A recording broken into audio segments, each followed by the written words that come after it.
Welcome to Foundations of Emo, hosted by Claire and Dani. Each episode we take one of our favourite bands and dive deep into their history and origins, reminiscing on our own emo roots along the way. Episode 3. This episode is sponsored by racists. I was going to say we're very anti-racist right now, but we're always anti-racist. just at the moment. May change the views. Might change my mind tomorrow.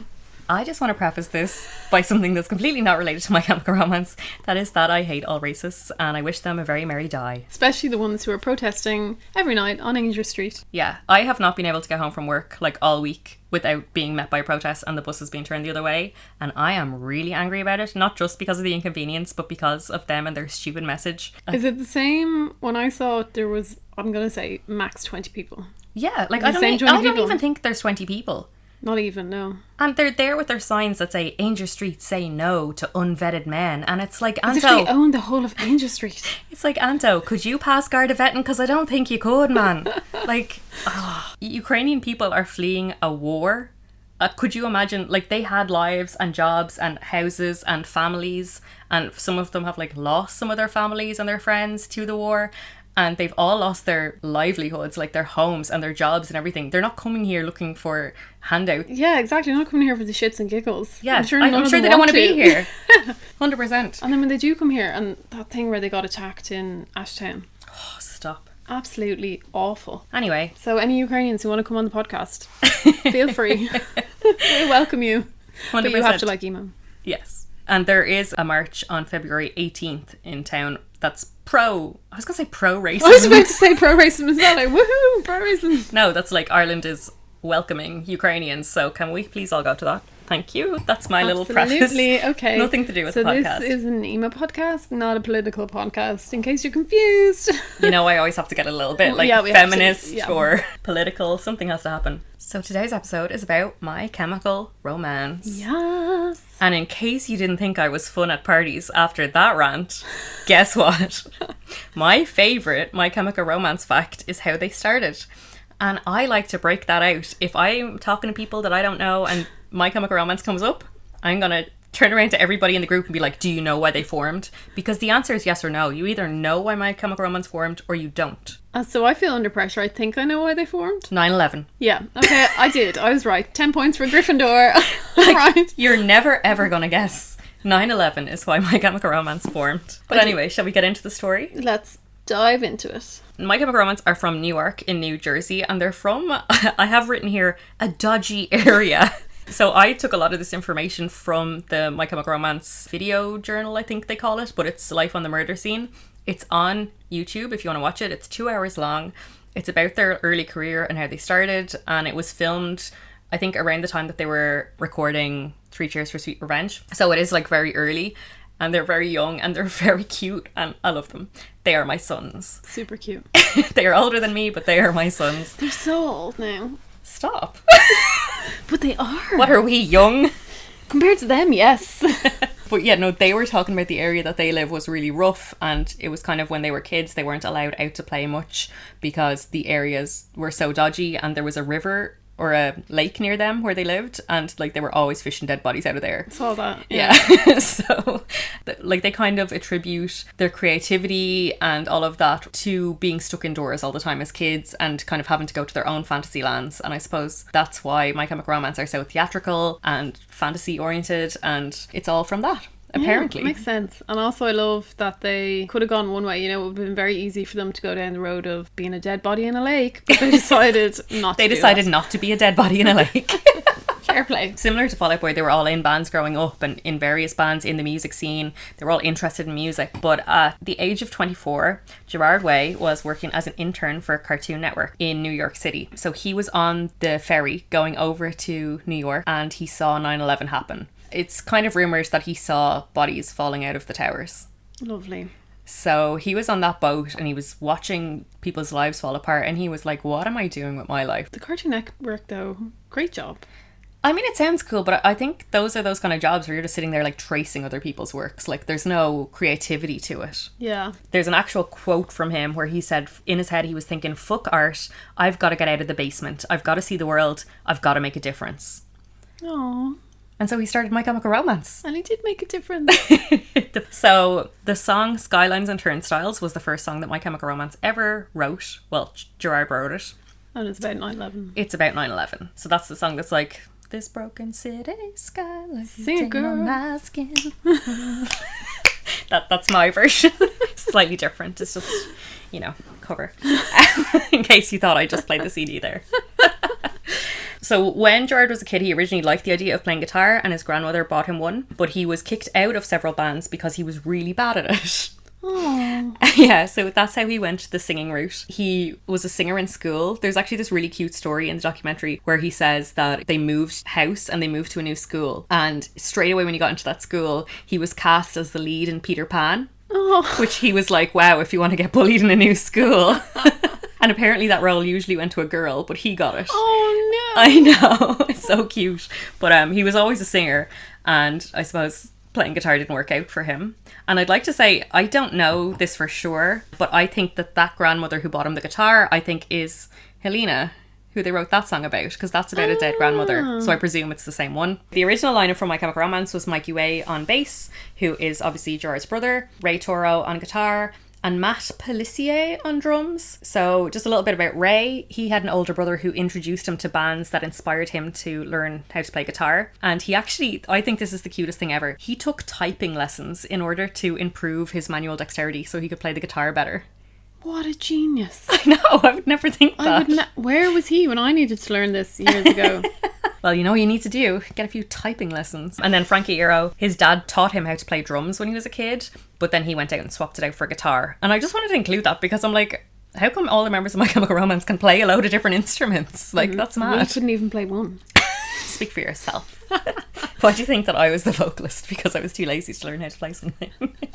The triangle. But Frank played in local bands from the age of 11, and he was a member of a punk band called Pensy Prep, and they were signed to Eyeball Records. So he got to know My Chemical Romance kind of through Eyeball Records and through the scene. There's a really cute part in, I know I keep coming back to this, Life on the Murder Scene. I really recommend if you've any passing interest in My Chemical Romance that you watch it, because I have made people who don't care about My Chemical Romance watch it and they have enjoyed it. That's my plug for Life on the Murder Scene on YouTube. Review. There's a cute part where Frank's telling the story of how he kind of knew them and he went to see them, and he actually got them their first 11 shows because he knew someone who worked in the venue. So he got My Chemical Romance their first shows before he ever played with them, and he said that they were his favourite band, and when they asked him to join, it was like a no-brainer for him because he loved them so much. I've said "aw" like so many times already, but I'm just going to say "aw" again. This is why you should watch the Life on the Murder Scene documentary. It's just so They're sweet. all so cute. Pensy Prep, the band that he was in, they released one album before they disbanded, and he joined My Chemical Romance, and then he ended up only playing 2 songs on I Brought You My Bullets, You Brought Me Your Love, their first album, because he only joined the band when they were already like recording the album. So he ended up only on 2 songs. So is the album that's released now only has them on 2 songs? Yeah. I did not know that. I know, Which yeah. 2 songs? If you look it up, I didn't write them down, but you can actually find out what songs if you Google it there. I'll Google it. Keep going. And then Mikey Way, obviously, is the younger brother of Gerard. He was the one who came up with the name for My Chemical Romance. So he was working in a Barnes & Noble's bookstore, and he was like flicking through books one day, and there's the Irvine Welsh book Ecstasy, and it was called Ecstasy, The True Tales of Chemical Romance. And he was like, Chemical Romance, My Chemical Romance, that's such a cool name. And he had that name long before they were ever a band. And then when they formed and they were trying to think of names, they were like, Mikey, we need that name. And he was hesitant to give it to them because it was such a good band name. I think it is so Mikey Way, because I know him so well, to be working in a bookstore. Yeah. Oh, there we go again, another "oh." So in May 2002, they recorded I Brought You My Bullets, You Brought Me Your Love, which was produced by the vocalist of the band Thursday, Jeff Rickley, and then it was released in July 2002. So this is regarded as a concept album about 2 Bonnie and Clyde type characters that are eventually shot dead in the desert, and there's rumours that their story continues on the next album, 3 Cheers for Sweet Revenge, with the man ending up in purgatory, making a deal with Satan, his hellbound lover for the souls of 1,000 evil men. 3 Cheers is a concept album, and obviously the artwork on it and all is about that couple, but it's kind of like the fans have pieced together that Bullets could be kind of the lead up to that it's all like the one story, but the band have never confirmed this. This is a fan theory. Yeah, I love a fan theory. Well, if you like mad fans, you're in the right place. We'll get to that later. There is text on the album disc from the very first pressing. So the very first pressing of the album is really, really rare. There was only 100 copies made. So it's like impossible to get your hands on. But the text on it said, unauthorized duplication is a violation of applicable laws and will result in Gerard coming to your house and sucking your blood.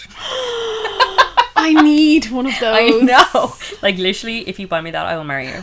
I don't care who you are. I don't care that I'm already married. It's happening. So from this album, they released 3 singles: Vampires Will Never Hurt You, Honey, This Mirror Isn't Big Enough for the Two of Us, and Headfirst for Halos. I don't think that they have music videos. I meant to look this up and I didn't get a chance. But I've never seen music videos for those songs. I've never seen music videos for them either. All I could imagine is if they're live performances kind of thing, but I don't some think. live research. Yeah. And then to promote the album, they allowed free downloads of it through Pure Volume and MySpace. Do you remember Pure Volume? No, I actually didn't. Oh. I wrote that and was like, what the hell is that? And then they gained a lot of fans on MySpace. That kind of got them a name going. And then they played a lot of shows and they got noticed by Reprise Records, who signed them in 2003. Vampires Will Never Hurt You. Oh, they do have a music video, yeah. A music video? A music video. I love the music. Oh, here. Fun fact. Everyone was incredibly high from the fumes of the paint of the set during the filming of this video. I've never seen this in my life. They're like little babes. They are little babies. No, I said babes. Like babes. Oh, well. You know, both. Also, I found out the 2 songs. Frank is on Do You Wanna Know? I wanna know. He is on Honey, This Mirror Isn't Big Enough for the Two of Us, and Early Sunsets over Monroeville. So tell me about your thoughts on the first album. I really like it. Yeah. Yeah, I really, really like it. I think it is very that genre. You know, when you go back and listen to it and listen to the intros, it's very unpolished. I really, really like it. I love it. Like, I know that I heard 3 Cheers first, and then I went back and got Bullets, and I just loved it like equally as much. Yeah, it's definitely the same vein, definitely the same kind of music. I love it. But it's rawer than 3 Cheers, definitely. Yeah. Like, it's less polished and stuff like that, but I love it. Very and good. I've really enjoyed re-listening to it. So have I. I went back and I was like, oh. I was even listening today, I was like, oh. So was I. So then, following a tour with Avenged Sevenfold, so like that's really cool, really early on in their career, they toured with Avenged. So they started working on the follow-up album. So in June 2004, they released 3 Cheers for Sweet Revenge. There was a quote from Stylist magazine that I just thought summed it up really well. If you've never heard it and for some reason decided to listen to this episode, I don't know why you would, but the quote is that it skirts the line between pop punk and edgy theatrical emo while being strongly influenced by hardcore punk. But I just liked pop punk, edgy, theatrical emo. I was like, yes, that's it. Yeah, that sums it up. It's theatrical, and I think that's a word that comes up again and again when you're talking about My Chemical Romance, and it's not something that I've ever like consciously thought about, but now doing the research I'm like, they're so theatrical. Like, so this again is about the story of a man and a woman who were separated by death in a gunfight, and he goes to hell only to realise by the devil telling him that she is still alive. The devil says he can be with her again if he brings the devil the souls of 1,000 evil men, and the man agrees to do it. Are we supposed to know this from listening to the album? Well, I never knew this till I started doing the research, but apparently the devil hands him a gun, and that was the idea behind the concept, and the record ended up being much more about loss and real life than anything. So I would say it's a good split. So that was all like a quote from Gerard himself. So 1 month after the album was released, they got rid of the drummer. Band change. And they got Bob Breyer in. I actually didn't look up much about Bob now, to be fair. I've given everyone a little bit of a history. I've got nothing on Bob. He's so cute. If you watch the documentary, he hates being on camera. He hates being filmed. He doesn't like the spotlight. He doesn't want anything to do with it. And all he does in all the footage of himself is like push the camera away and be like, go away, and like throw things at the camera and all. And he's the only one who's not from New Jersey. Where's he from? Can't remember. I just know he's not, he's not from there. As I said, I have no history on Bob here. The singles they released from the album are I'm Not Okay, Thank You for the Venom, which was only released in the UK because I didn't know it was a single. I didn't know that was a single. And I would have said it was I'm Not Okay and then Helena. Yeah, but apparently in the middle of that, Thank You for the Venom was released, but only in the UK, which is bizarre. Why though? No idea. Then Helena and The Ghost of You. And they're just some of the most epic music videos of all time. Like, they're so I'm Not classic. Okay. How many times did we recreate that video with our air guitars? Singing along and miming. It is, it's a classic. They're so all good. classics, all 3 of them. And The Ghost of You, what a song. Save that for later. But I mean, the video, and it's trying to be like Saving Private Ryan, and it's so good. I just like Jared's hair in it. Yay, It's cute, isn't it? A little slick back. So at the beginning of 2005, the band was featured on the first Taste of Chaos tour, along with The Used and Killswitch Engage. They were an opening act for Green Day on their American Idiot tour. They then co-headlined the Warped Tour in 2005 with Fall Out Boy, and co-headlined a tour with Alkaline Trio and Reggie and the Full Effect around the US. So I don't know who Reggie and the, the Full Effect are. Never heard of them in my entire life. Are you not their biggest fan? The names I just dropped there, like The Used, Green Day, Killswitch Engage, Alkaline Trio, they were only starting out and they just got catapulted with those names. They don't make tours like that anymore. Could you imagine? Me nerves. I'd be fucking shitting myself in the front row. Oh, imagine they did like some comeback tour that was all those bands. I really want to see The Used. I've never seen The Used. I've never seen The Used. So the same year, that same year, My Chemical Romance collaborated with The Used for a cover of the Queen and David Bowie classic Under Pressure, which was released as a benefit single for tsunami relief on iTunes and other so many outlets. Drinking game. Every time Claire says, oh. So yeah, tell me your thoughts on Three Cheers. Well, what thoughts can we have? Only great album. Defines my, not teenage years, but I suppose later teenage years, early 20s. Just was such an album where, I don't know, they just really made you feel something. I mean, it sounds so weird, but they just made you feel something. And the song's so good. Jared Way, so, like, what a lead singer. Loved it. Love going back and listening to it now. Yeah, I don't think it's aged. I go back and listen to it now. Like, because I listen to some things now that I'm like, oh, remember when I liked that? But I listen to this and it's like the first time I've ever heard it. So Three Cheers was the first album that I ever listened to by them. Like, similar to the Fall Out Boy one, I felt something that day and I was like, this is it. Yeah. This is it. This is it for me. Like, did you know of them before they released I'm Not Okay? I don't think so. I don't think I did. I think that video was just on Kerrang. Yeah, I think it was always on and I was like, I don't know what this is, but I love it. I love it. And then I bought the album and I was like, I love this even more than that Fancied song. Frank so much. Yes, yeah. Oh, little Frank. He's such a little babe. Don't sexualise the bands, please. Sorry. Yeah, we were like, Hayley Williams. Everybody likes them because she's a babe. And we're like, Frank. In March 2006, the album Life on the Murder Scene was released, which was a live CD and 2 DVDs. So this is where I got the documentary that I watch on YouTube, is from this. So it was released in 2006, so it is really old. There's the documentary DVD, which chronicles the band's history, and then there's a second DVD that has the music videos, the making of their videos, and live performances. I was meaning to look that up, but I just didn't have a chance, but I will. Okay. I want to watch the making of the video. I want to watch like all of that stuff because I love them. And the album featured live performances and then 2 demos, which were I Never Told You What I Do for a Living, a demo of that, and then Bury Me in Black, and then another song called Desert Song they released on that. So I only listened to those songs for the first time today. It's one of those things. I don't listen to songs that aren't on albums. Neither do I. You know, these like hard to find songs. I don't listen to them. Like, and also, this is before Spotify. Yeah. So you'd have been LimeWiring. Yeah. My Chemical Romance. I'm never going to go buy a CD that I already have just because it's like the live version with one extra song in it. Yeah, because we all know we hate live versions. Exactly. I'm never going to do it. So I was never going to buy this. And then today on the bus into work, I was like, I should listen to those songs I never listened to, because it's one of those things that the hardcore fans are always going to name them as their favourite song so you have to be up there.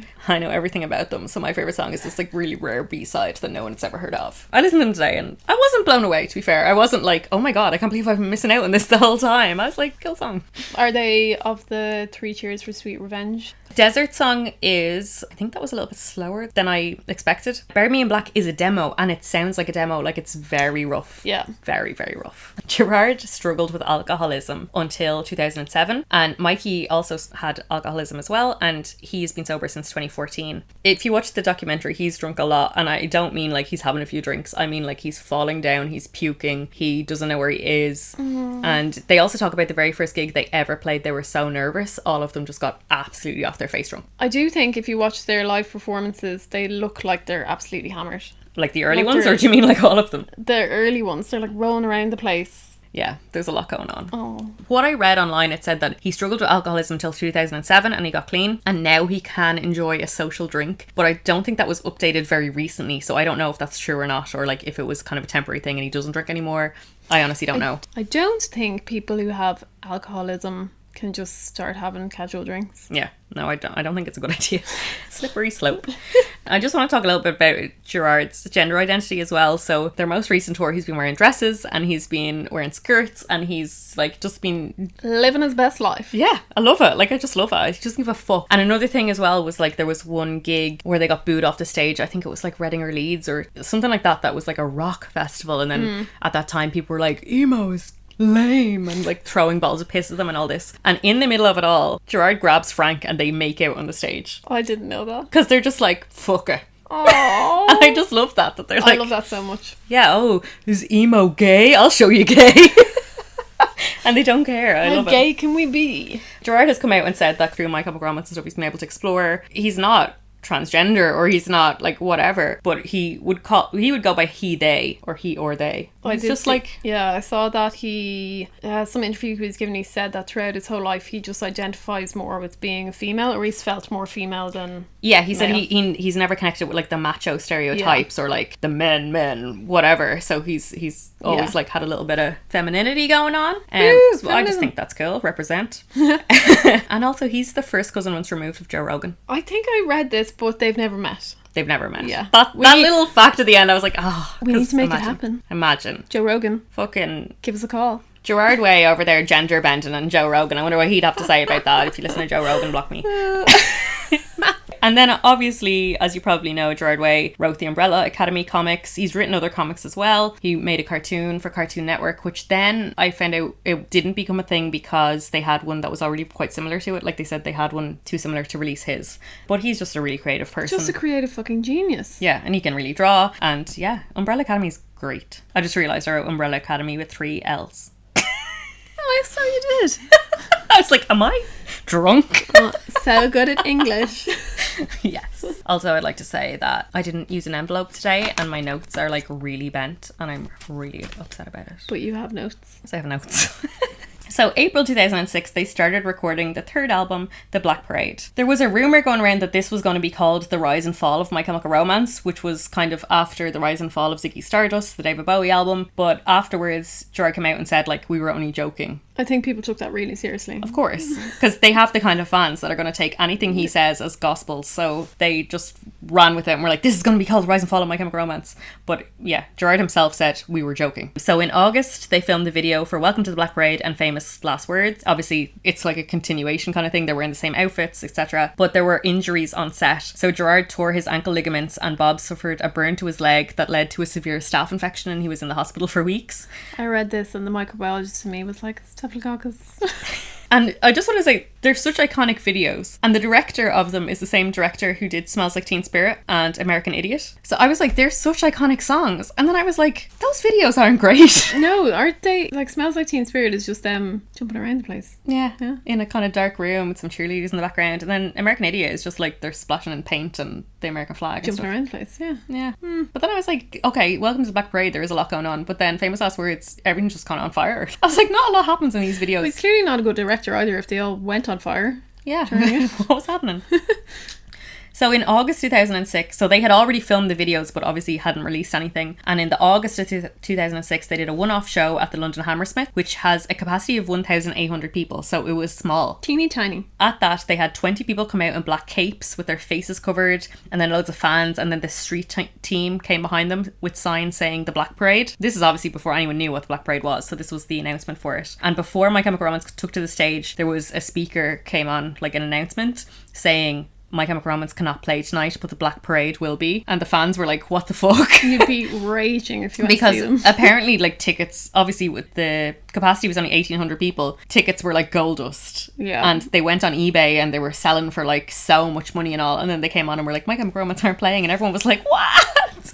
But obviously, it was the Black Parade. Imagine being at that show. I can't understand why they did it in London. Because it's the capital.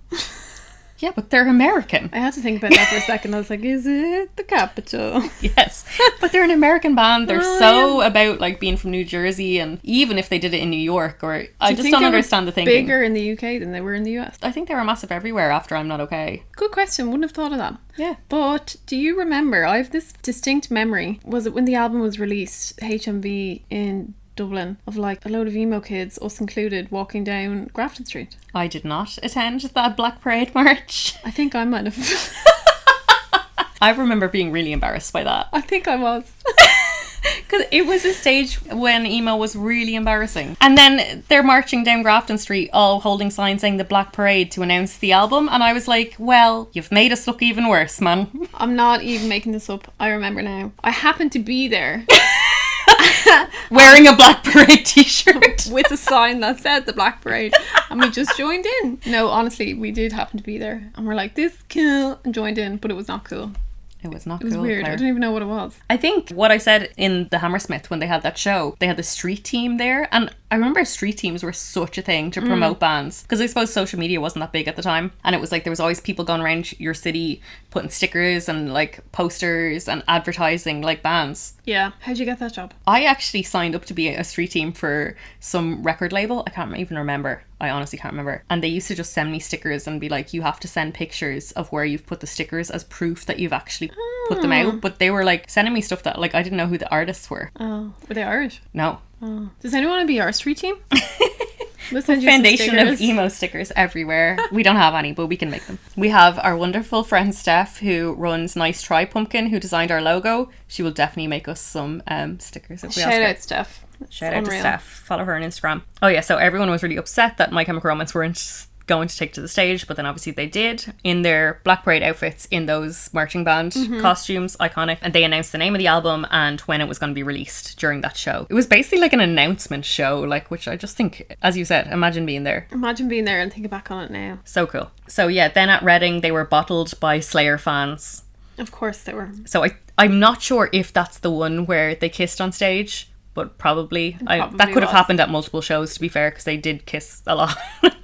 But I just like that there's a quote from Gerard saying it was the greatest victory as a show. Yeah.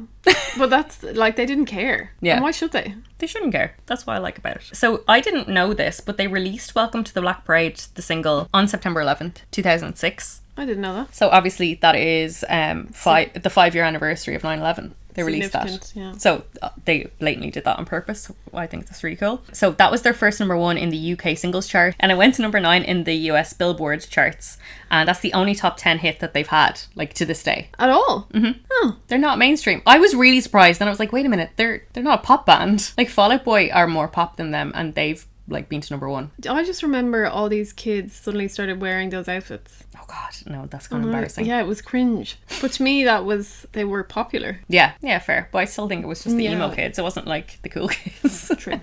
Wait, that wasn't cool. Hate to break it to you. So they eventually released the album then in October of 2006. So it's a rock opera, which I think is a great way to say. It's a great summary, and it's true. It's centered on a dying character with cancer known as the Patient, and the album tells the story of his apparent death, experiences in the afterlife, and subsequent reflection on his own life. The singles were Welcome to the Black Parade, Famous Last Words, I Don't Love You, and Teenagers. The album debuted at #2 in the US and the UK, and in its first week it sold 240,000 records, which the very, very best week they had of sales for 3 Cheers for Sweet Revenge was 38,000. Mad. So then for the first week to sell 240,000, pretty cool. And these days 240,000 is probably nothing. Yeah, but people don't sell records anymore. Yeah, but you know what I mean? If whatever the equivalent is. He listens on Spotify. So they started the Black Parade tour then in February 2007, and it was 133 shows, which to me is wild. And they had, like, on different tour days, they had Rise Against Thursday and Muse supporting. Muse supported them. That's what I couldn't get over. Muse supported My Chemical Romance. I don't like Muse, but they're so big. And also, I would imagine the fans of Muse are not the same fans of My Chemical Romance. Bit of a random one. All I can think of is I used to have a Kerrang DVD. It might have been Kerrang, it might have been Rock Sound, and it had Time Is Running Out. It had Did it have that band we won't name from Wales on it? Yeah. That was the same CD I had. Mm-hmm. Muse to me in that era I think was a bit more rocky, and then they got a bit pretentious. Also, you know how we like to tie in episodes with our future episodes? Mm-hmm. I'm pretty sure Funeral for a Friend Juno was on that. Yes, it was. It was. That's how I discovered Funeral for a Friend. Mm-hmm. Foreshadowing. Dani's just turning the pages of her notes here. Shut up. So, what are your thoughts on the Black Parade? Tell me your experience. My experience, if I had to go Apart back... from going to the fucking march. Right, but you can never tell anyone about that. Even though it's on the podcast. So if I had to go back and listen to My Chemical Romance now, it's the last album I'd listen to. It's not the last, but it's down there for me. I had got out of my emo stage by the time it came out, and I never bought it. And I was really embarrassed by the Black Parade in town, and I like wanted nothing to do with it, to be honest.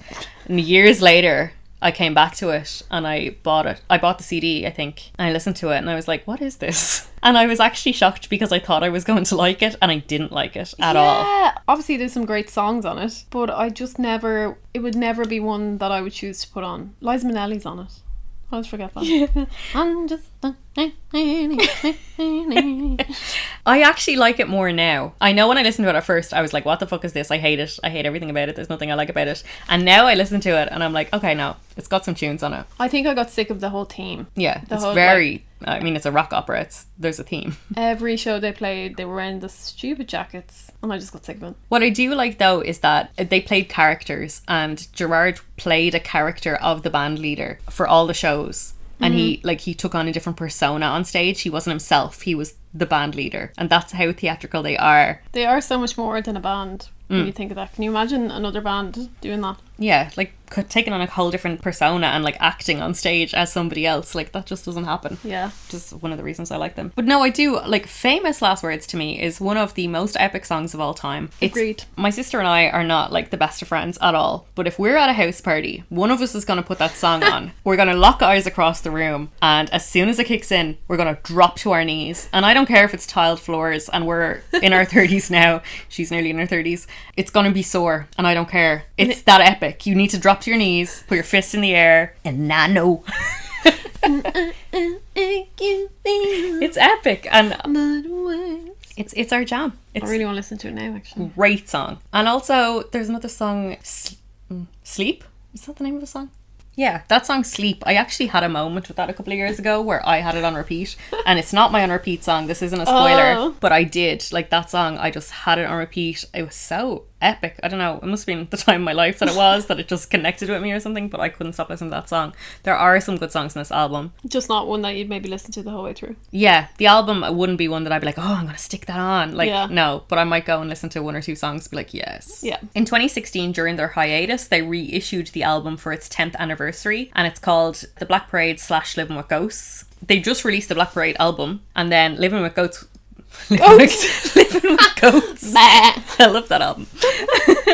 Living with Ghosts was 11 unreleased demos and live songs. And then they also at some stage released The Black Parade is Dead, which was a live album DVD combo. And they also released the Black Parade B-sides, which was an EP of B-sides. So they really went to town with this album. Like this. I don't remember any of those because I clearly didn't care enough. Well, I didn't care about the Black Parade to begin with, so I didn't get into all this, but I just couldn't believe how many releases they had off the back of the Black Parade alone. Bands do that. They just like to drag it out and get as much as they can out of it. We're running with the theme. So that brings us to February 2009 when they released the single Desolation Row, which is a Bob Dylan cover. I didn't know it was a Bob Dylan cover. I don't know Bob Dylan, sorry. I got kicked out of talking about music because I said I don't know Bob Dylan. Don't tell my dad. And then in the May of 2009, it was announced that they were heading to the studio to record the 4th album. So the producer for the album was Brendan O'Brien, who I've never heard of. So Irish. My dad. But he produced AC/DC, Pearl Jam, Red Hot Chili Peppers, Rage Against the Machine. Like he produced literally so my many... dad. He produced your dad. He is his father. He produced like so many big names. So that's why I wanted to include that. But the aim for this album was they wanted it to be fun, stripped down approach with no concepts, no characters, no costumes, and no extra instrumentation. So they recorded that and they didn't like it. So they felt that they were holding themselves back creatively and they just shelved that album. The whole thing? Yeah. Just said, not at all. Put that in the back catalogue. Yeah. So they went on to release that later on and that was Conventional Weapons. Which why, I will. Say they liked it then? I'll talk about that later.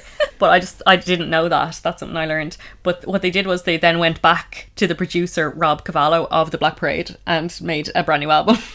And like, fuck Brendan O'Brien anyway. His shite albums. So they said, hey, we don't want to make it like this album, so let's get this other guy. Decided they didn't like it and then said, nah, let's make it exactly like the other album and get him back. Yeah, basically. This is more producer changes than lineup changes. I know, I don't know what they were at. But then Gerard said to NME, like there's a quote that says, the band misses being a rock band. And then in March 2010, there was an official announcement that Bob Breyer had left. Little Bob. So Bob was only on the Black Parade. No. Yeah. No, he was in the I'm Not Okay, the music video. But he wasn't on the recordings or something. He was literally only on, when I was reading it, he was on one album. What? Yeah. Little Bob? Yeah, I know, because I always feel like Bob. he's just a part of... It was a little lip ring. Then in September 2010, there was a trailer uploaded to their official YouTube channel announcing the album title Danger Days, The True Lives of the Fabulous Killjoys, and it featured a sample of the song na na na na na na na na na drugs, give me drugs, give me drugs. And then they released the album in November. So again, I didn't get into this now because I'm not gonna lie to you, I don't care enough. As much as I love my son's My Chemical Romance, this album I have absolutely no tie to whatsoever. They had alter egos, they all had a different name, and they all played characters in the music videos, and the music videos ran into each other as like a story that you could read. Oh, I did not know any of this. I don't care. I didn't know any of that. I just listened to it as an album. Do you not know the stories when they're like racing through a desert in cars and all? No. I've literally never paid enough attention to even tell you what was going on, but... What a waste of time. Yeah. I just didn't like this album. But is it not very, what we've said there, they're just, the concept worked for the Black Parade. It was great. Nobody had really done it. Emo people were like, woohoo! And now they're just trying to recreate it. Yeah, it's like, we've got new characters now, we're going to do this. And it's like, no, that worked because it was so different with the Black Parade. And now it's like boring. Yeah. This was Gerard's red hair era, and I liked his red hair. yeah, I just never got Kinda into this album. to you. Can't relate. Sassy redhead. So this is another rock opera it's described as, but I don't think this is theatrical in the way that the Black Parade is. The album storyline takes place in post-apocalyptic California in 2019, where a group of rebellious outsiders known as the Killjoys battle against an evil corporation. And then in 2013, Gerard published a comic that continues the story that's described in the album. Who cares? Not me. I really didn't know any of this. I'm shocked. So the singles off this are na na na na na na na na na na. The Only Hope for Me Is You, Sing, Planetary Go, Bulletproof Heart, and The Kids from Yesterday, which there are so many singles off this album and I didn't even know. Didn't know that either. Didn't know half those were singles. I think I might not have known this album existed until years after they released it. That's how little I cared. Yeah, it was one I went back to. I actually only got back to it in the lead up. Like, I think I listened to it years ago. And then in the lead up to their gig last year, I was like, I need to know all the songs. And I started listening to it and it just never clicked with me. None of the songs stick with me, apart from na na na na. Well, it's like, I know the songs. It's like na na na na. And then there's like Teenagers. No, that's a different album.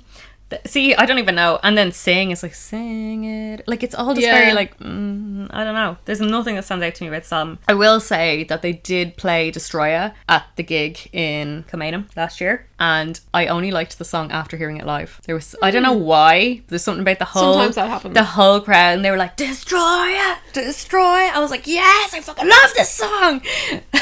But I did. I listened to it for weeks after the gig. I really liked that song. I don't even know what to sing. This the first album where he was sober? Or was he sober like halfway through the other one? Let's just check the notes. They recorded it in 2006 and what I read said he was sober from 2007. Sorry, they recorded the Black Parade in 2006 and from what I read he was sober from 2007. So that he would be sober Jared here. Is a shit Jared. Sassy redhead Jared is sober. Can't relate. So yeah, in late 2010, I love this little bit of drums. In late 2010, there was a new drummer, Michael Pedicone, and in September 2011, Frank posted on their official My Chemical Romance website. The official post said, "The relationship between My Chemical Romance and Michael Pedicone is over." And he explained that Pedicone was sacked because, this is quotes, he was caught red-handed stealing from the band and confessed to police after our show last night in Auburn, Washington.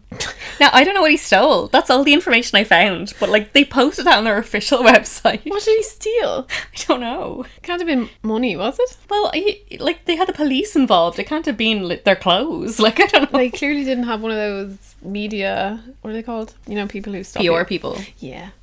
People who stop you, the PR people. So they kind of had a few different session drummers and stuff during that time. They didn't have an official drummer, like after they got rid of Michael. And then from, I think this is wild, October 2010 to February 2012, they did the World Contamination Tour, and it was 102 shows. Now, funny enough, the Black Parade Tour was more shows, but I just think October 2010 to February 2012 seems like a really long time. And so does 102. They're just playing those same songs from this album. It must get so boring. Oh, I can't even imagine. Wait, who was their drummer? Just session ones? Yeah, they just had kind of various drummers and like kind of...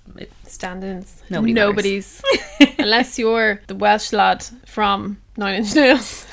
We don't care. Then in October 2011, Frank said that they were working on new music that could be out by the summer. In February 2012, they revealed that they were building their own studio in order to record the next album, which they referred to as MCR5. Now, I don't think they ever said the next album is going to be called MCR5. They just referred to it as MCR5 because it was going to be their fifth album, and then the fans were like, MCR5. What they did was then they started to release conventional weapons. So this was the original album. The shelved album. The shelved album that didn't make it because they wanted to do Danger Days instead. They released Conventional Weapons, 2 songs per month for 5 months. So from October 2012 to February 2013, they were just releasing 2 songs a month from that album. It wasn't even an album, it was like singles. Who do they think they are, Paramore?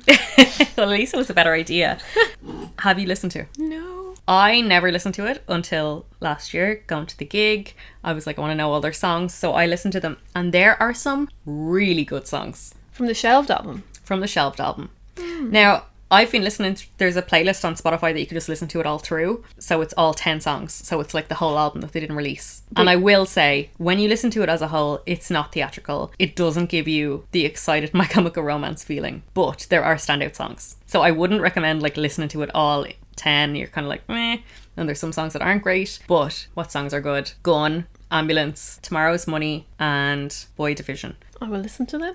They're so good, like really good songs. Like I've been listening to them so much over the past couple of days in preparation for this, and I'm like, go back, listen to them again. But you can't, so you have to search the playlist. It's not an album.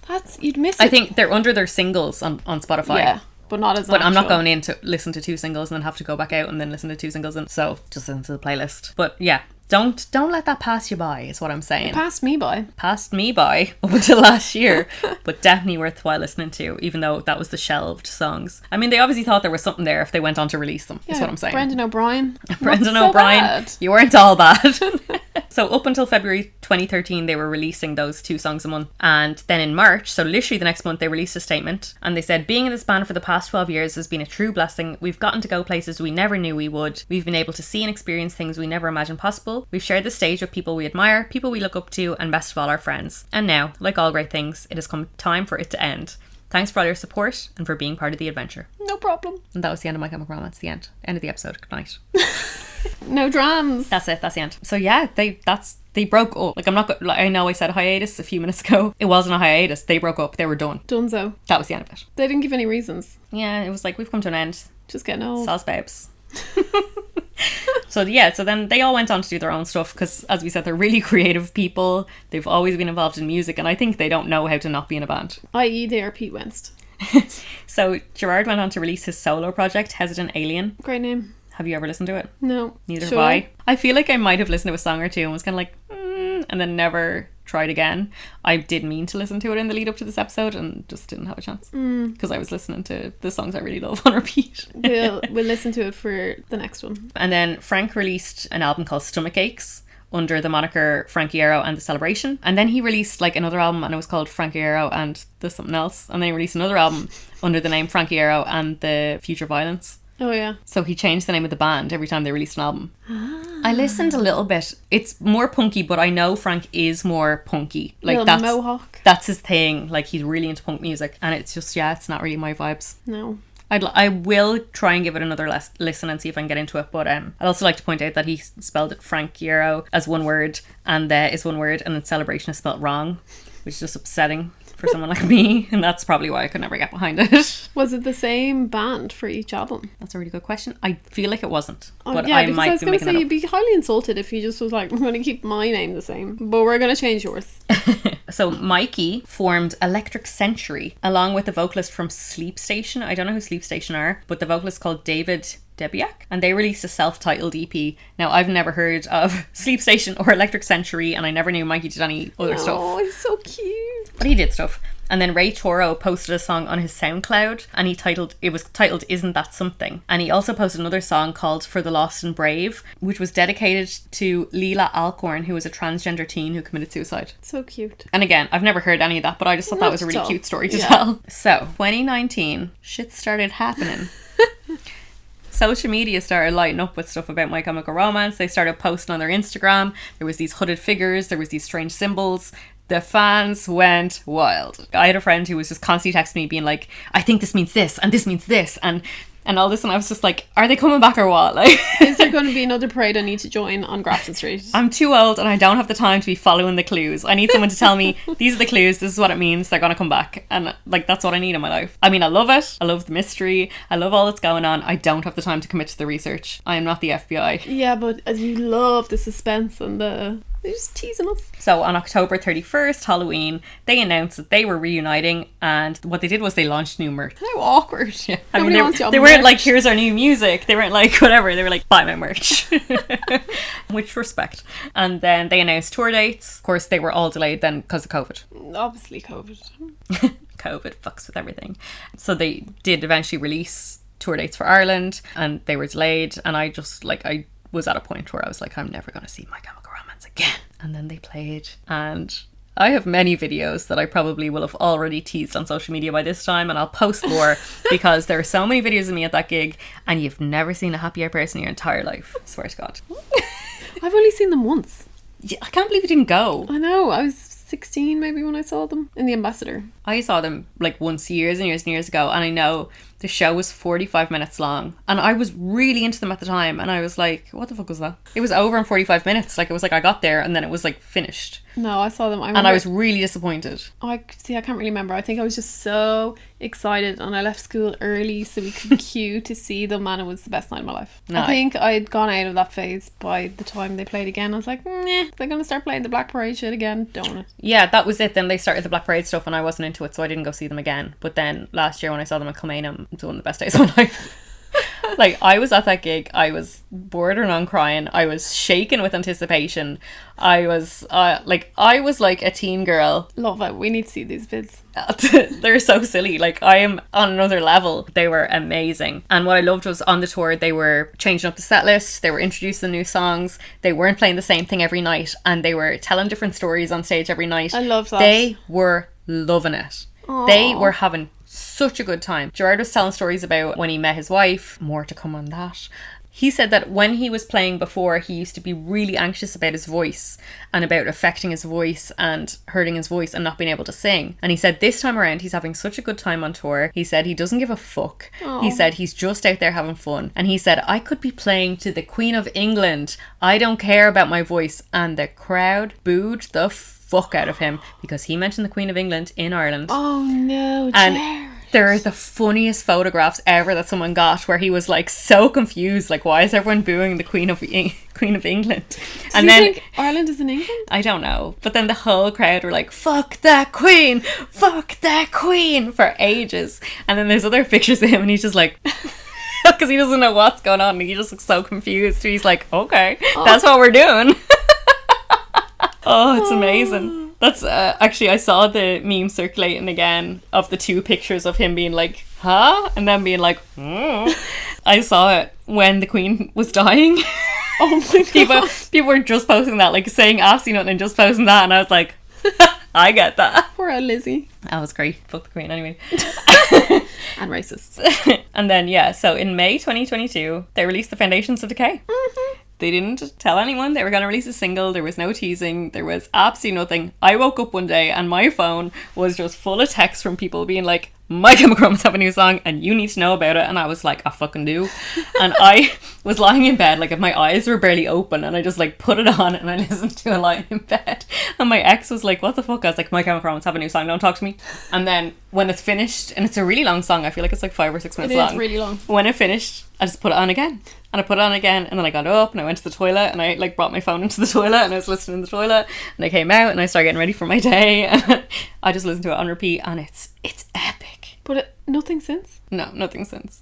But with That song, like I listened to it so much when it came out, I stopped listening to it, and then I knew, like, they played it obviously at the gig. It was the first song they played, and it was amazing, and I hadn't listened to it since. And then I went for a walk a couple of weeks ago in the park, and I don't know what made me, I was like, I'm gonna put on Foundations Decay, and I put it on, and I was like, they had no right to just drop this on us unannounced. They're just playing this song for us, and it's so good and it's so epic. And in it they say, he was there the day the towers fell, and so he wandered down the road. And it's full circle. It's bringing us back to how My Chemical Romance got together 20 years ago. Live for it. Live for it. Side note though, where did they get the title from? I feel like they stole that from some really cool podcast. Yeah, they stole it from us. We didn't steal it from them. At the gig, I was so excited. I did drink a rake of pints, not gonna lie to you. We were in a field, it was cold, I was drinking pints, I was excited for My Chemical Romance, there was a lot going on. By the time I got to the end of their set, I literally thought I was gonna wee myself. I was... From excitement or from the pints? No, the pints building up in my bladder. I was in a really bad way. Like, I was like, I don't want to miss a second of this set. I may piss myself. And I was like, going between the two. Do we piss ourselves for My Chemical Romance? Where are we at here? I was weighing up all my options. It was coming. I knew it was coming to the end of the set. And I was like, do you know what? I'm at a point now. I'm in physical pain. I was like, I have to go to the toilet. So I was legging it back to the porta potties. Sorry for the mental imagery, but I have very distinct memory of sitting in a porta potty, and they started playing Skylines and Turnstiles. And you missed it? And I was like, are you fucking kidding me? Their first ever song, 9/11, this is my life, this is full circle, I'm pissing for Ireland. In a porta potty. You've never seen anyone smile the way I was smiling in that porta potty. I don't think anyone smiles in a porta potty. I was like, I got out and I like ran across the field. I mean, I, pulled up my pants and washed my hands. First. And then I was shooting across the fields and I was skipping and I was like, you're not in this alone, and unreal. Then they played Helena after that, but oh, was that their encore? yeah, the encore was the 2 songs, I think. Yeah, nearly missed Turnstiles for a piss, and though had a great time in a porta potty. That's my story. So yeah, so there is a lot of drama around My Chemical Romance, and I do feel like it stems from the fans. Like, I'm not saying they're unproblematic or anything like that, like, they're humans, but they do have a really, really extreme fan base. When they released Foundations of Decay and when they released the tour and they were coming back, I was looking them up a lot on Twitter. So my Twitter feed is like the worst My Chemical Romance fans of all time, like the worst takes. Like, my Twitter feed is in bits, and it's not from me following them, it's from like the algorithm or whatever, but it's always just like, look at this video of Ray looking at Frank like he wants to have sex with him, and it's like, I've seen some of them. it's really, really scary and it's really creepy, and I'm too old for that kind of stuff. If you're not too old for that kind of stuff, listen to the podcast Kids From Yesterday, where I guessed it and read out the fanfic that I wrote for when I was 15. I was going to say, did you write it as an adult? No, I didn't. You wrote it when you were 15? I wrote it when I was I was probably 16 when I wrote it, and it's terrible.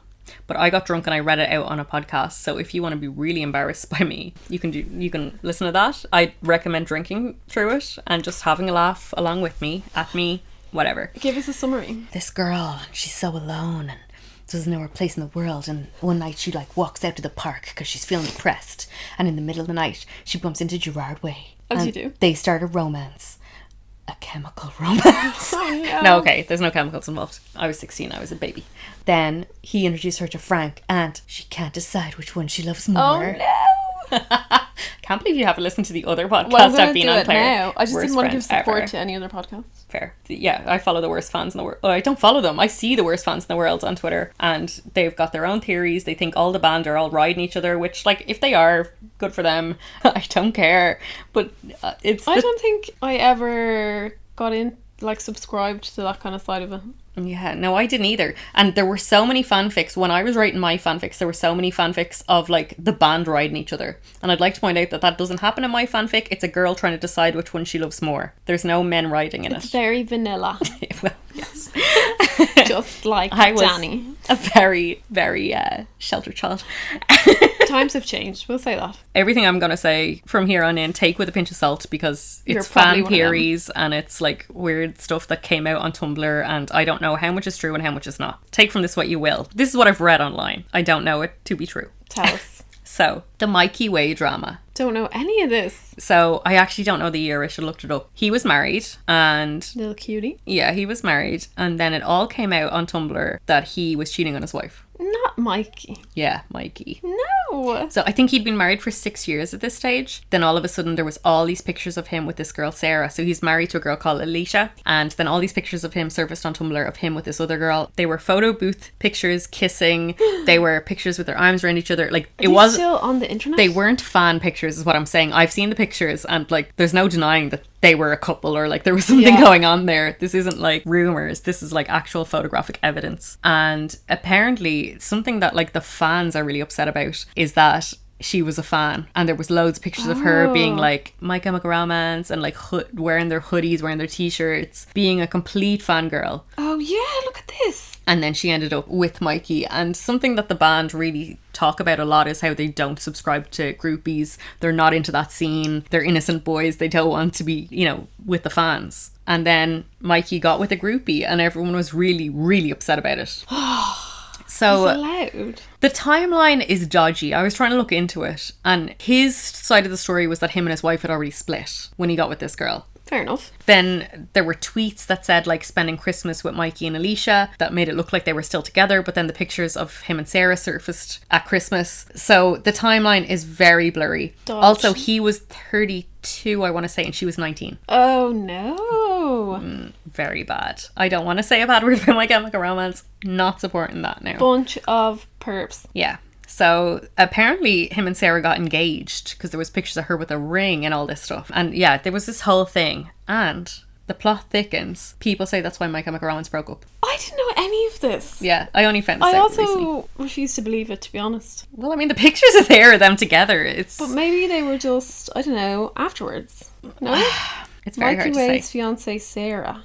Oh yeah, look at that. Like, there's pictures of them kissing. Like, it's not...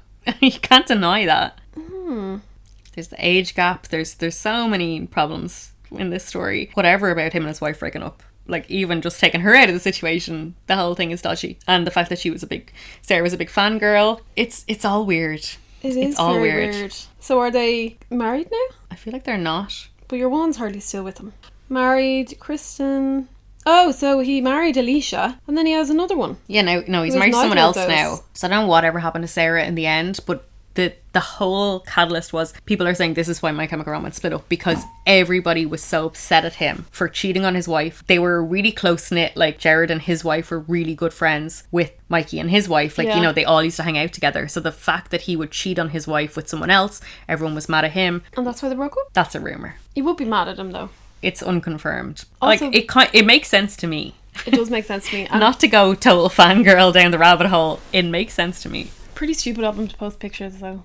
Yeah. That's the whole thing, is like they have all these pictures together and all. That's like, he wasn't trying to hide it. Whatever the actual story was, those pictures were out there. The worst part to me is that she was 19. Yeah. He was 32. No, that's really dodgy. But then the plot thickens again in that all of this broke on a blog called No Way Mikey Way.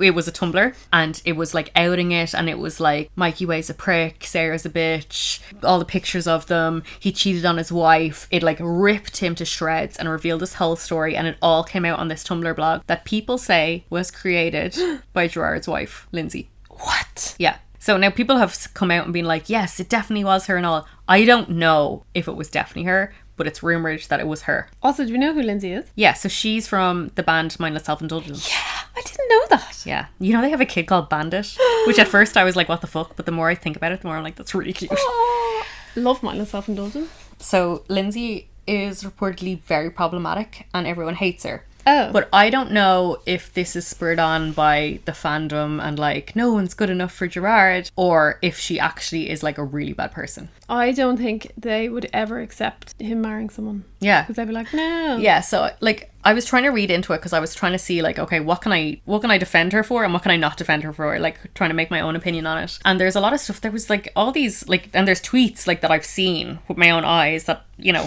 they're not made up. She was saying to somebody like, I can't be racist, I'm Indian, and she's not.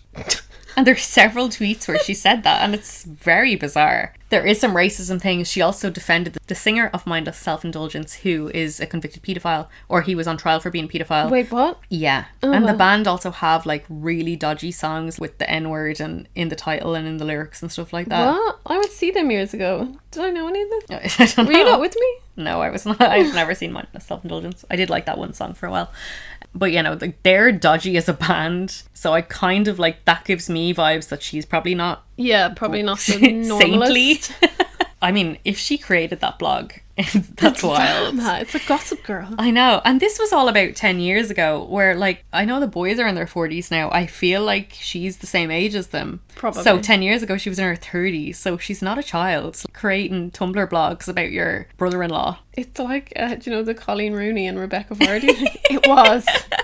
It was Vardy. Lindsay's account. I did fall down a rabbit hole ages ago when I first found this out, like maybe a year or two ago. I fell down rabbit holes of reading Tumblrs and reading different things, and it's hard to like differentiate what's like fan drama and what's actual. But I've seen so many of Lindsay's posts, and she posts like a fucking 16-year-old girl, and I just can't get behind that. They're still married? Yeah, they're still together. They married backstage after one of their shows. Okay. He said some like love story about her at the Dublin gig, and I was like, oh, that's really cute. And then I think it was actually a few days after that I discovered all the drama, and I was like, oh my god. A few days after that, I broke up with my boyfriend.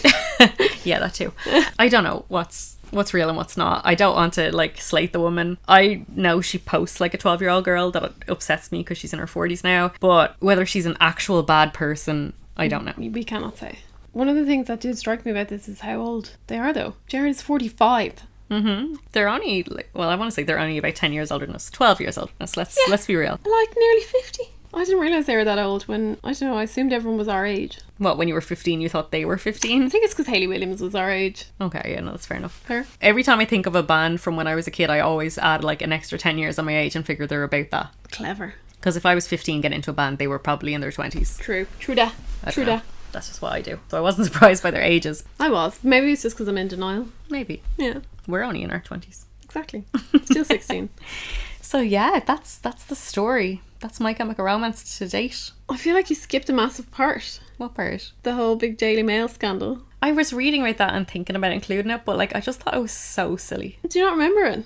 I don't remember it firsthand. I remember it because Kerrang did a whole big thing about it. And that's why I think for that album that they shelved, they were like, nope, totally going away from all this, not an emo band. Yeah. Like the Daily Mail. Okay, so let's start from the beginning. What's the Daily Mail scandal, Claire? The Daily Mail, there was a teenage girl. Now, I don't know much about the facts of this, but there was a teenage girl that she completed suicide, and I think she was a fan of My Chemical Romance, and all of a sudden they attributed it to them. So they blamed My Chemical Romance for this, and the Daily Mail, obviously being the Daily Mail, went down a massive rabbit hole where they did this whole big article looking at their lyrics, looking at all the fans, saying all their fans were black and they're this new genre of emo music and they're encouraging people to do bad things to themselves, yada yada yada. And it was a massive thing, which I think really, really upset the band. And I remember Kerrang doing a whole big thing about it, getting people to write it in. And at the time, I remember being like angry about it. That first gig I went to where I saw them, I must have been like 15, 16, but Jared did that whole, everyone in the crowd, you might feel like you're an outcast, but we are all as one and you are not alone. And I genuinely remember being like, yeah, I'm not alone. Everyone here is as weird as I am.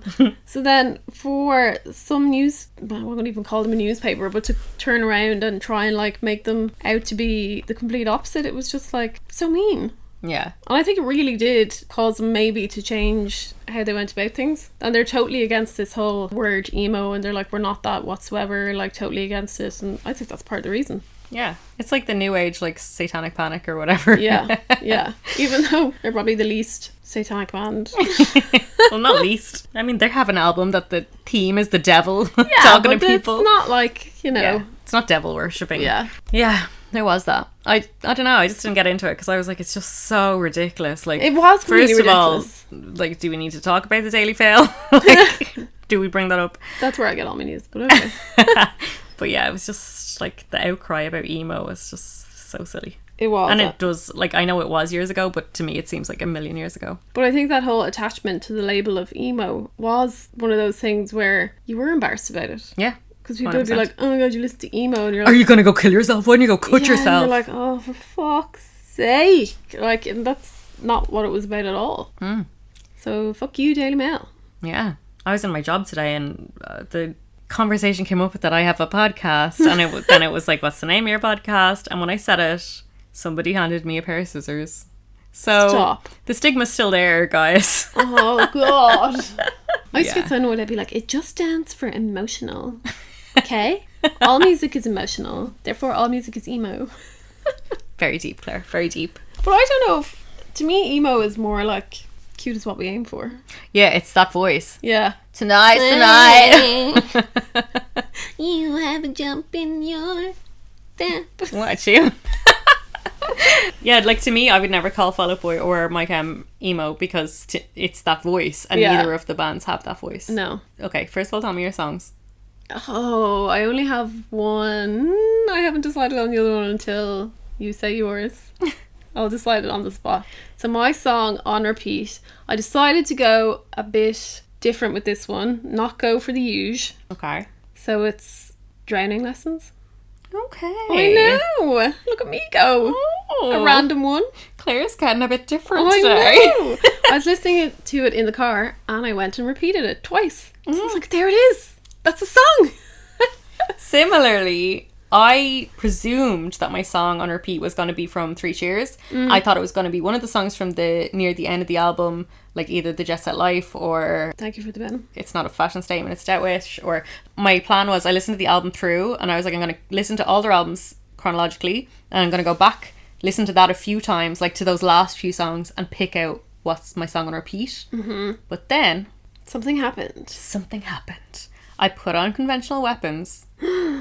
Oh, Conventional Weapons. We're very going left there. field here. Boy Division. Every time I listen to that song, I put it on repeat. And you haven't even heard the song, so you don't know what No. I'm talking about.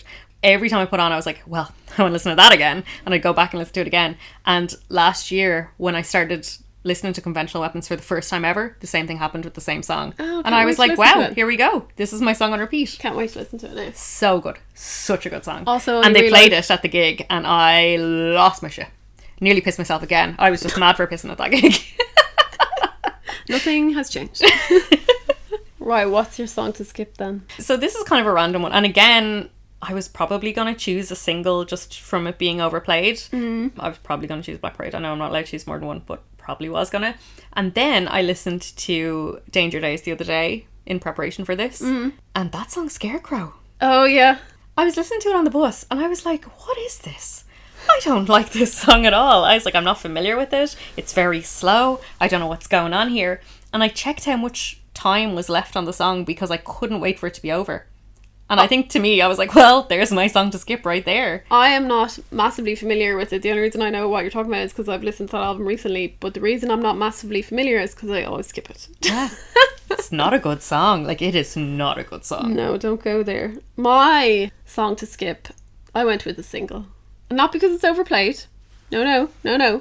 More so because the whole theme of it, I just wasn't down with it. Okay, what is that? The Ghost of You. What? I know. No. I'm just not down with the war thing. I just didn't like it. And every time that ding ding ding ding ding ding ding, I'm like, man, skip. I'm like, right, prepare yourself. I know, it's Let's just get like- emo. Ugh, and there's never coming home. Oh, nope. Don't want to know about it. Next. Oh my god, I love I just that really song. don't like it. Love his I love hair. Really don't like the song. I never And now he thought has a little we'd microphone. end our friendship like this. No, maybe it's because it's a slow one as well. Or just the video. I don't know. I don't like war. No war. No to war. It's not a pro-war song, Claire. No, I don't know. I just don't like it. Wow. I think know. it's such an epic banger. That is it. I'm sorry. I have to admit it. I wasn't going to say it, but I did. I said it. I was brave. You did. No, we're not Wow. friends anymore. And that's the end of the podcast That's forever. it. 3 episodes. Bye. My parting feelings on My Chemical Romance, I just have to say, I've decided they're my favourite band of all time. I knew that. I always said that about you.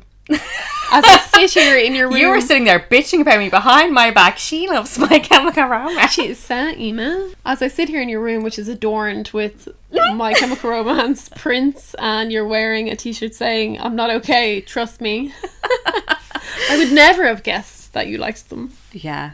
I always said Fall Out Boy was my favourite band, and in the past year, seeing them both play, there's no competition. My Chemical Romance are my favourite band of all time. No regrets. I think I need to see them again live to make that decision.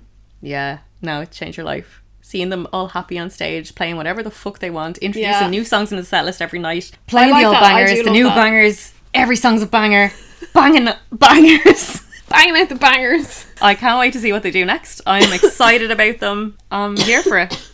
I am the patient. No. Thanks for sticking with the theme. Yeah, so my parting themes on My Chemical Romance. I didn't want to go down the whole road of the first 2 episodes where it was, I loved their first 2 albums, then they got shit and I stopped listening to them. But no. So, love their first 2, like their 3rd, like their 4th, haven't listened to their 5th. They haven't released the 5th. Well, sorry, I was including... Conventional Weapons. Yeah. Not Which, MC5. technically MC5. Technically Conventional Weapons is the 4th, but then they released it after they released Yes. Danger Days. Yeah. But I still would go back and listen to them. I'd still go see them. I wouldn't walk away if they were playing any songs. Even if they were playing The Ghost of You, I'd probably stand there and endure it. And cry into my drink as I think about War. war. Play that for the Ukrainians. Refugees welcome. Look at that full circle episode. Coming back to the racism. See, there was a reason for talking about it at the start. We should have opened with the Ghost of You. Do you want to talk about what your next episode is going to be? Yes! So we hinted at it earlier, but I've decided for the next episode I'm going to do Funeral for a Friend, Whoop, whoop, whoop, whoop. who I absolutely adore. However, I've just realised something going on here. So the 2 bands that you've picked, the drummer left once, maybe. The bands that I'm picking, this fucking everyone leaves. Lineup changes, name changes, Oh, so it's going to be a drinking game. double-barreled names, Welsh names. Be prepared. This is going to take a lot, but I'm excited because they're definitely one of my favourites. I'm excited for it too, because we have a lot of stories about Funeral for a Friend. We do. Close personal friends of ours. Matesos. Friends of the pod. Friends of the pod. But anyway, thank you so much for listening. Please check us out on social media. We are Foundations of Emo on Instagram, and we're Foundations Emo on Twitter. We don't have a lot of Twitter followers, so I don't post a lot on Twitter, but I will if you follow us. Follow us, retweet us, tell us what you think of all the things that are going on, like the new Fall Out Boy tour that's been announced. Yes, with no Ireland date, the fucking Paris. Not surprised. The neck of them. Neck of them. So our episodes come out every second Wednesday, so tune in for our Funeral for a Friend episode in 2 weeks. And let us know what you think of our opinions on My Chemical Romance. Is Jared's wife mental? Is Or Scarecrow your favourite song? do you like war? And we'll talk to you then. Bye!